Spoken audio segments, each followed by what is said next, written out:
こんにちは。今回は、まっすぐ、四角く編むだけのプルオーバーを編んでみました。編み柄は、縦横のバスケット編みです。この柄は、大きさのアレンジがしやすくておすすめ。前回の動画で、編み方など詳しくやっているので、よかったら覗いてみてください。概要欄にリンクを入れておきます。このチャンネルでは、簡単なものしか編めない私が、手編みを練習しながら、簡単だけど、いい感じに仕上がるニットを追求していきます。よければ、いいねやコメント、チャンネル登録をよろしくお願いします。この動画は AI 音声です。聞き取りにくい場合は字幕をご覧ください。いは、工業用のメリノウール 100% の糸と、ウール 100% のラムウールを多本取りしています。赤い糸がメリノウールです。ラムウールは、1色で足りる色がなかったので2色引き揃えることにしました。なのでこの6本を引き揃えます。最後までこの6本で編みます。番手など糸の詳細は概要欄をご覧ください。編み柄1リピートの編み図はこんな感じ。表目と裏目の柄で柄が交差するところにアイレットが入ります。セーターの編み図はこの1リピート単位で作りました。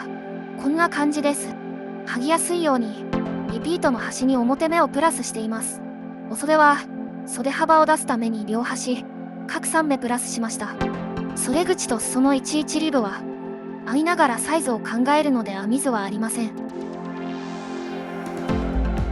使う棒針は身ごろと袖は8ミリ、外袖口のリブは5ミリです。まず同じ形の身ごろを2枚編む。作り目は別糸にします。シンプルな柄だしまっすぐ編むだけなので簡単なんですが、ついつい油断をしてしまって表裏を間違えることが何回もありました。何回もほどいてやり直してます。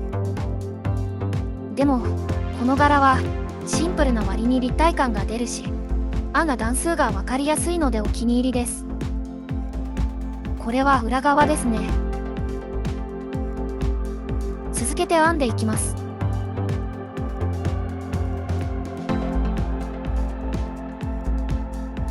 四角い身ごろが編めたのでもう1枚同じものを編みます。別糸の作り目から編み始める。2枚目はだいぶ慣れてきているので比較的順調に編めます。今回は3色の糸を引き揃えますが、違う糸を引き揃えるのが好きなんですよね。好みの色に近づけられるしオリジナルの色になる。それに少しくらい目が不揃いでも目立たないのがいいです。これかなり重要ですよね。身ごろが編めました。次に同じ形のお袖を2枚編む。別糸の作り目から編み始める。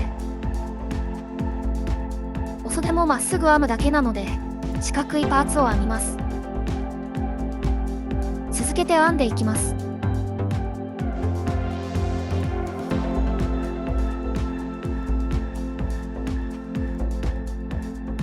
四角いお袖が1枚編めたのでもう1枚同じものを編みます。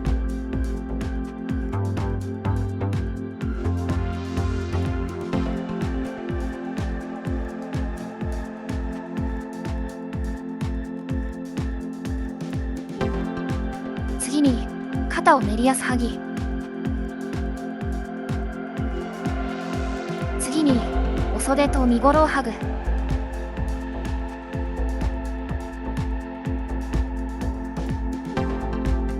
次に脇と袖下を剥ぐ。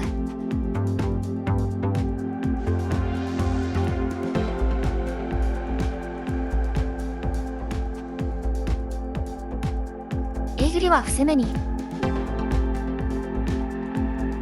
棒針を6ミリに変えて11リブを編みます。裾リブを輪で編む。11リブはかなり慣れてきてあまり進まない編み地だけど出来上がった満足感があって気に入っています。